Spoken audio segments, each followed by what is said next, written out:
Now, Good afternoon, everyone. We are now talking about resident specialty surgical training, and I'm going to speak for it. I read a quote, "Being an ophthalmologist is easy," by a resident. It's like riding a bike, except the bike is on fire, you are on fire, everything is on fire. So imagine the amount of stress that a resident has to undergo because ophthalmology has become so broad that it is almost impossible to be on the cutting edge of every subspecialty.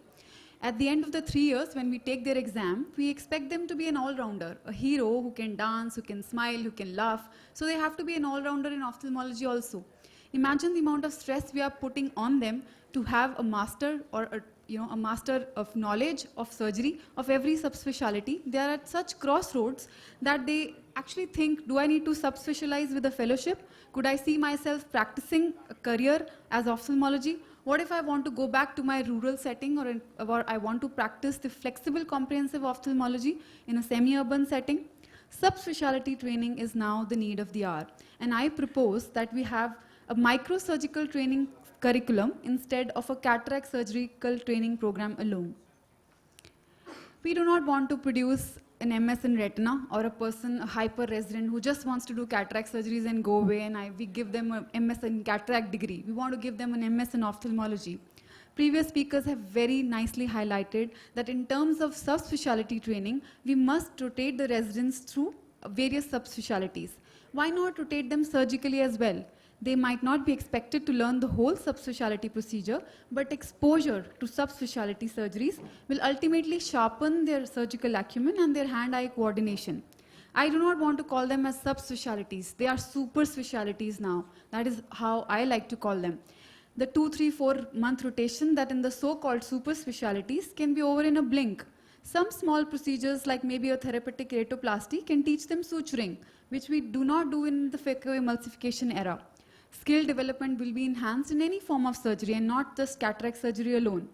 There might be places where you have some procedural and administrative issues that you cannot do a cataract surgery and cannot give every case or offer every case of cataract to a resident. Subspecialty training is now an important role, and subspecialty surgical training should also be a part of an organized curriculum. I'm not saying this from the top of my head. There's actually literature to support this. Many studies have shown that the interest that a resident has in a particular subspecialties is actually determined by the time of exposure that the trainees have in a special field. A very interesting paper in Ophthalmology 2005, where the residents actually evaluated and said that the acquisition of special skills and the role models and the mentors in a particular subspecialty area and the amount of surgery they were allowed to do actually stimulated them to take up that specific subspecialty. We might see a time where we have a lot of specialist surgeons, we might have an oversupply of specialist training, and then we would have to take some government initiatives where we want more comprehensive ophthalmologists also. Do we not want to give them a comprehensive surgical training in residency alone? Again, I would not recapitulate what my previous speakers have nicely said. We have supported vitreoretinal surgery. We have papers which support vitreoretinal surgery in residency also. And the most interesting that I came across was refractive surgery experience is also fundamental to the education of an ophthalmology resident.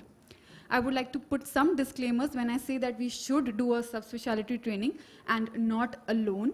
A learning curve in the subspecialty training could be steeper, so it should always be guarded and mentored. It could be taught in stages. There might be some residents who actually struggle in basic steps also, so the mentors have to decide which all residents are fit to do some specialty training under their supervision. We can give them surgery in a graded manner. First phase, giving them just preparation of cases. Next phase, moving on to assisting them in the subspecialty. And maybe in the third phase, they can be assisted by a senior faculty member. He or she can then be proficient in some small operations, non-cataract surgery also. I would like to conclude by that we have a paper in IGO by stalwarts in ophthalmology, and they actually have a national curriculum. They propose that it is essential that residents should perform at least 50 cataract surgeries, 5 glaucoma, 5 squint, 5 eyelid surgery, 5 SAC surgeries, and 5 eye retrieval surgeries to complete their MS in ophthalmology. So we need effective and validated surgical training programs to ensure that residents in training achieve greater levels of competence in ophthalmic surgery and not just cataract surgery alone. Incorporating the subspecialty training may improve the quality of ophthalmology residency training. Thank you very much.